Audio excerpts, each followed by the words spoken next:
trafficking victims, the news is carrying more risque, more blunt commentary on human trafficking and than anything I was ever accused of when I was speaking of it in 2022. News Nation is burning holes in people's ears, reading out Diddy's victims' testimony. I'm going to cover all those things because I told you that hearing the prophecy is not worse than hearing the fulfillment of the prophecy. When I was describing what they do to these people, I was called rude and graphic, and God would never say that. And now the news is reading verbatim from people's affidavits, and I know that everyone is clutching their pearls because they can't believe that the news would carry such detailed commentary. The news outlets are competing with one another to bring out the details of the stars that you were told 2 years ago. And I was accused of speaking falsehood, that God could never say such things. How can God be behind the news? Never. The news is just confirming what all the series was covering in 2022. Brings me to the 7th lawsuit. Brand new, literally it's just a couple of hours ago in California. We have told you about this accuser before. She says she was raped by P. Diddy at a private home in the Bay Area in 2018. She says that she doesn't believe the police ever investigated her reports. Multiple agencies, not just one, 3. But now we are hearing so much more detail, and actually a level of detail almost unmatched in a lot of complaints that I've read through. I'm actually going to read a lot of the details in just a moment, and I'm going to do it verbatim, and so I need to give you a massive flashing red warning here. What I'm about to say is quite disturbing. There's a lot of uncomfortable language. And if you are triggered or upset by sex assaults and violent assaults, etc., then this is definitely not the show for you tonight. The accuser is named Ashley Parham, and she has agreed to allow her name to be made public. Let's be real clear about that. She is going public with her name.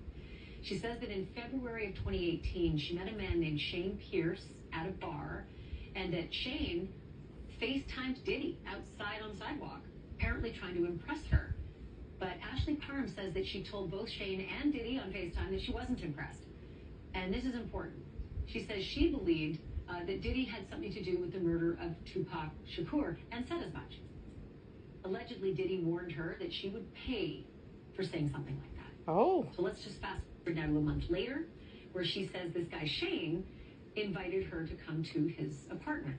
And the lawsuit says, quote, plaintiff and defendant Shane then began to watch a movie, and defendant Shane offered her a glass of water, which he retrieved and brought back to the plaintiff.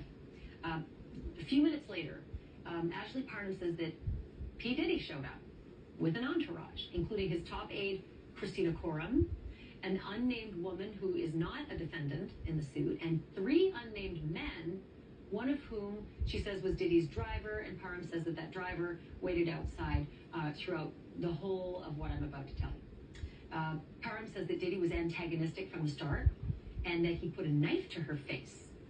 And now this is where I start reading directly from the complaint. Defendant Shane then partially undressed plaintiff, and then defendant Diddy removed the remainder of plaintiff's clothing, removing the knife from her face, and then retrieved a bottle of liquid from a large fanny pack. Defendant Diddy then squirted a bottle of liquid on plaintiff, which placed her in fear that she was being squirted with a chemical substance like acid. Plaintiff soon realized the substance was an oil/lubricant. Plaintiff was squirted with this liquid substance all over the entirety of her naked body. Defendant KK was then told by defendant Diddy to insert what looked like a syringe from sterile packaging into plaintiff's vagina. What? Defendant KK did as told, and then told defendant Diddy that she was unable to use the IUD because it had prematurely been released from its packaging, and an IUD is a birth control device. Defendant Diddy, upset by this, took the so-called syringe from defendant KK and tried inserting it into plaintiff's vagina instead. Defendant KK and Diddy began to argue as defendant KK continued to advise defendant Diddy that since the IUD had been prematurely released from its packaging, there was no way they could insert it into plaintiff's vagina effectively. After some time, defendant Diddy heeded the advice of defendant KK and removed the syringe from plaintiff's vagina and handed it to defendant KK. Defendants KK and Jane Doe then exited defendant Shane's residence, leaving the plaintiff alone with defendants Diddy, Shane, and Doe's number 1 and 2. Defendant Diddy then picked up a television remote that was near to plaintiff and violently inserted it into plaintiff's vagina. Defendant Diddy, while violently raping plaintiff with the television remote, told plaintiff that her life was in his hands and that if he wanted, he could, quote, take her and she would never be seen again. Plaintiff began hysterically crying from the threats by Diddy, along with the pain of being violently, vaginally raped by defendant Diddy with the television remote, as well as the lingering pain from the ordeal with the IUD syringe insertion. Defendant Diddy then instructed defendant Shane to turn plaintiff on her stomach, seemingly tired of hearing plaintiff's blood-curdling cries. Defendant Shane then grabbed plaintiff by her abdomen and hips and turned plaintiff on her stomach. Defendant Diddy then instructed defendant Shane to put a pillow over her head because he didn't want to see her face or hear her cries, and instructed defendant Shane to anally rape plaintiff. Defendant Shane did as he was told by defendant Diddy and began to anally rape plaintiff. Defendant Diddy then violently raped plaintiff anally after defendant Shane. Defendant Doe number 2 then joined defendants Diddy and Shane, taking a turn anally raping plaintiff. Immediately after defendant number 2 raped plaintiff, he exited defendant Shane's residence. Defendant Diddy then instructed defendant Doe number 1 to also rape plaintiff. Instead of immediately raping plaintiff, defendant Doe number 1 doused plaintiff with more oil/lubricant and then jumped on top of plaintiff's naked and oiled body, treating it like a slip and slide and knocking the wind out of plaintiff due to his enormous size.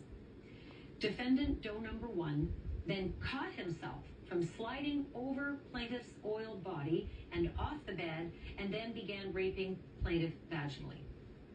While defendant number 1 was raping plaintiff, defendant Diddy sat in a chair near the bed and began masturbating while recording plaintiff's rape by defendant Doe number 1.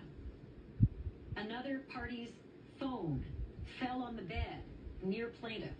Plaintiff then attempted to grab the phone, but it slipped out of her hands and onto the floor due to the oil/lubricant that had been doused all over her person by defendants Diddy and Doe number 1.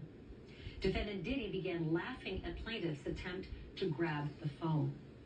Throughout this violent gangbang-style rape, defendant Diddy made constant belittling remarks to plaintiff, including that he, quote, owned her now. Plaintiff's body was becoming more and more limp over the course of the violent rape until eventually she had no control over her body, nor could she move her body.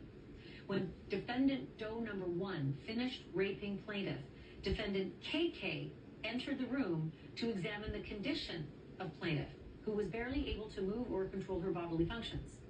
Defendant KK examined plaintiff to see if she needed assistance and was about to give plaintiff an IV fluid. Plaintiff cannot be certain if she did or did not receive such intravenous intervention. Defendant KK then opened a different bag, different than the one that Diddy removed the oil from, where plaintiffs observed several medicine bottles, IV fluid bags, and other unidentified powder-like drugs. Defendant KK then removed a pill from one of the medicine bottles and gave it to defendant Diddy.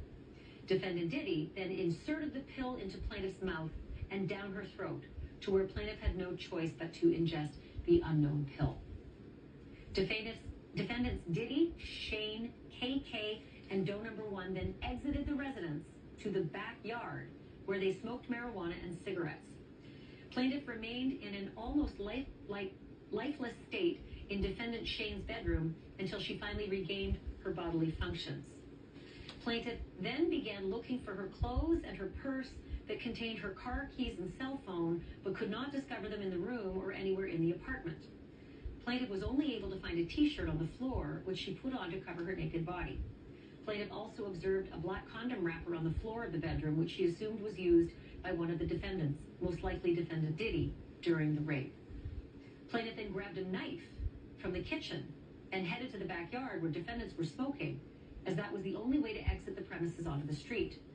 Plaintiff concealed the knife on her left side.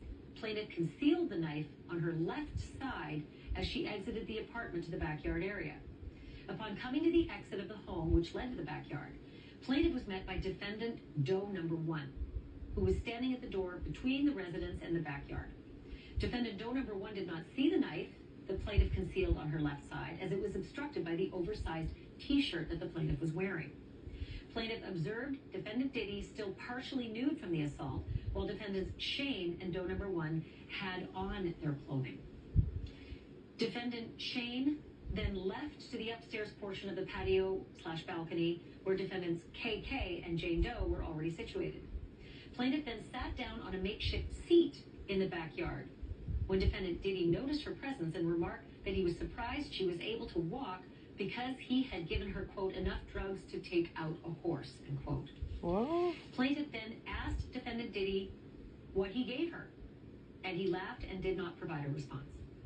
Defendant Diddy then made further comments to plaintiff in a jovial, friendly manner, asking her why, quote, they hadn't partied together before, because it was, quote, so much fun, and he, quote, hadn't had any blank that tight in a while.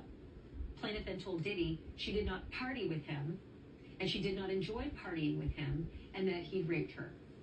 Defendant Diddy did not like plaintiff's response to his lighthearted commentary and offered plaintiff money and instructed plaintiff to say that the violent rape was consensual and that plaintiff was a sex worker. Plaintiff became enraged and yelled at defendant Diddy that her rape was not consensual, she was not a sex worker, and she refused to take any money from him and would tell the police that he raped her. Defendant Diddy then told plaintiff no one would ever believe she'd been raped by him, and if she did tell anyone such, that they would harm her family. Defendant Doe number 1 then showed the plaintiff his phone, which looked as if it was the outside of plaintiff's estranged sister's residence, and she could see her sister sitting on a couch and her sister's spouse on the balcony. It looked as if someone was outside the residence streaming this video to defendant Doe number 1's phone. Plaintiff was rattled by what she was seeing on defendant Doe number 1's phone and was still angry about being gang raped and was not complying with defendant Diddy's request to take the money being offered to say that the rape was consensual. Defendant Diddy then called his mother in an effort to further convince plaintiff not to report her assault. Defendant Diddy's mother yelled at plaintiff to not hurt her son. Plaintiff told defendant Diddy's mother that her son had violently raped plaintiff. Defendant Diddy's mother, seemingly unfazed by the statement, then continued her demands with plaintiff to take the money being offered and not report the rape to law enforcement. Defendant Diddy then made further threats that he had, quote, gotten off from bigger crimes than this, and referred to Tupac again, further antagonizing the plaintiff. Now here is where, from the complaint, that the people who were present now in this backyard begin to turn on one another, and then it looks like they start fighting with one another. So the complaint continues this way. Defendant Doe number 1 then turned to defendant Diddy and pulled his gun on him, asking Diddy to repeat what he'd said in reference to Tupac. As the two of them were exchanging words, plaintiff went behind defendant Doe number 1, where he seemingly began to protect plaintiff. Defendant Doe number 1 then advanced to defendant Diddy, questioning him over the comments that he'd made about Tupac. During this commotion, a neighbor directly across the street came outside and peered into the backyard and asked what all the commotion was about. Defendant Doe number 1 then pointed the gun at the neighbor and instructed the neighbor to mind his business and return to his residence. Defendant Doe number 1 then turned the gun back on defendant Diddy. Plaintiff, not far behind defendant Doe number 1, then tried to grab defendant Doe number 1's hand that was holding the gun. The gun then went off and hit a hill behind defendant Shane's residence. Defendant Diddy then ran up the back stone stairs near the hill in the backyard towards where defendants KK, Shane, and Jane Doe were. Plaintiff then charged towards defendant Diddy, moving the concealed knife from her left hand to her right hand and in pursuit of defendant Diddy. Plaintiff then pushed defendant Diddy from behind while on the stone stairs outside, causing him to fall with his back to plaintiff. Plaintiff then raised the knife in a rage from the events that had just transpired, and with the intent of driving the knife into Diddy's back when he turned around and began pleading for his life. Plaintiff, shocked to see defendant Diddy acting as a victim, had a moment of clarity and then turned and ran down the outdoor stone staircase back out to the backyard to escape. Defendant Diddy then chased the plaintiff down the stairs and attempted to push her, but she was already at the bottom of the stairs and gained her footing and wielded the knife at defendant Diddy, grazing his abdomen. Hearing the commotion, defendants KK and Jane Doe emerged, and defendant KK began administering first aid to defendant Diddy for the injuries caused by the plaintiff. Plaintiff tried to make a quick dash for the exit, but was thwarted by defendant Doe number 1. After a period of time, plaintiff was able to abscond from defendant Doe number 1 due to the first aid commotion with defendant Diddy, and was able to run down the street. Once plaintiff made it onto the street, she began yelling loudly for someone to call the police. Defendant Doe number 1, who had now caught up with the plaintiff, advised the plaintiff that he was an undercover cop. What? To this day, plaintiff is unsure of the truth or falsity of that statement. The same neighbor then again emerged from his residence asking what was transpiring. Just as plaintiff was attempting to answer, gunshots began being fired in plaintiff's direction. Oh. Plaintiff fled to a car where the neighbor was also taking cover and lost sight of defendant Doe number 1. Plaintiff then heard an SUV screeching and speeding, leaving the residence. Plaintiff then entered the home of the neighbor, who informed her that he had already called the police. Plaintiff informed the neighbor that it was Sean Combs who had raped her and shot at them. But the neighbor was unaware who defendant Diddy was. Shortly thereafter, a sheriff from the Conocostra Sheriff's Department arrived at the neighbor's home. Plaintiff told the sheriff that she'd been violently gang raped by defendant Diddy and others, and that she did not have her clothes, phone, purse, car keys, or cell phone. At this point in the complaint, the accuser says that the sheriff did not offer to help her in any way. Didn't offer to call her an ambulance, didn't offer to get her home, didn't offer to get her to safety. But the complaint continues now. Oh my gosh. Plaintiff then went back to defendant Shane's residence, where she found the door open and her clothes were readily accessible in his residence.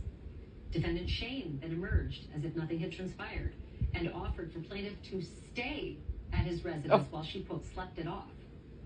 Plaintiff asked for her purse and her keys, but defendant Shane told her she shouldn't leave in her condition. And plaintiff, catatonic and in a state of shock and disbelief of the events that had transpired, stayed at defendant Shane's home while defendant Shane left the home. Later that morning, defendant Shane returned to the residence and woke plaintiff up, and finally gave her back her purse, cell phone, and keys, and plaintiff left defendant's residence. In a daze, plaintiff returned home and tried to make sense out of what had happened to her. So now on March 26, 2018, this would be the following month after this alleged incident, plaintiff contacted her primary care doctor and asked for an HIV and STD test in fear of possibly having contracted a disease from her violent rape. And we want to stop out and point that according to the complaint, Ashley Parham does not ask her own doctor for a rape kit during this visit. And according to the complaint, doesn't mention anything at all about the rape at all to her own private doctor, just asks for the STD. Weeks later, in April of 2018, the plaintiff, still reeling in pain from the horrific assault, went to the hospital as her injuries had not subsided from the assault. Complaint continues. The hospital conducted several tests on plaintiff, including a rape kit, ultrasound, and x-rays. Additionally, plaintiff was given IV fluids to stabilize her vitals, as she was in a severe weakened state from being unable to eat and losing a substantial amount of weight since the rape occurred. While at the hospital, plaintiff told members of her treatment team about her horrific assault, and then they contacted the Walnut Creek police. Walnut Creek police showed up to plaintiff's hospital room and took a statement, this is on March 23rd, regarding her assault. Plaintiff had already told the Contra Costa sheriff about her rape, and that it was defendant Diddy who orchestrated it on March 23rd, 2018, which was ignored. Plaintiff declined to refer to defendant Diddy again to the Walnut Creek Police because she believed she'd be ignored by the Walnut Creek Police, just as she was by the Contra Costa Sheriff, and or would further be harmed by defendant Diddy if he discovered she named him to the police. Plaintiff only told Walnut Creek Police about the assault from defendants Shane and Doe number 2. And I should stop here as well because it's unclear in the complaint why Ashley Parham didn't mention the assault from defendant Doe number 1 as well. That's the man who allegedly said he was the undercover cop, but who had been instructed by Diddy to anally rape her, and according to the complaint, did so. Plaintiff also filed a report to the Orinda Police Department on April 17, 2018, but again was too afraid to name defendant Diddy as one of her assailants. That's a lot. That's a lot to take care of.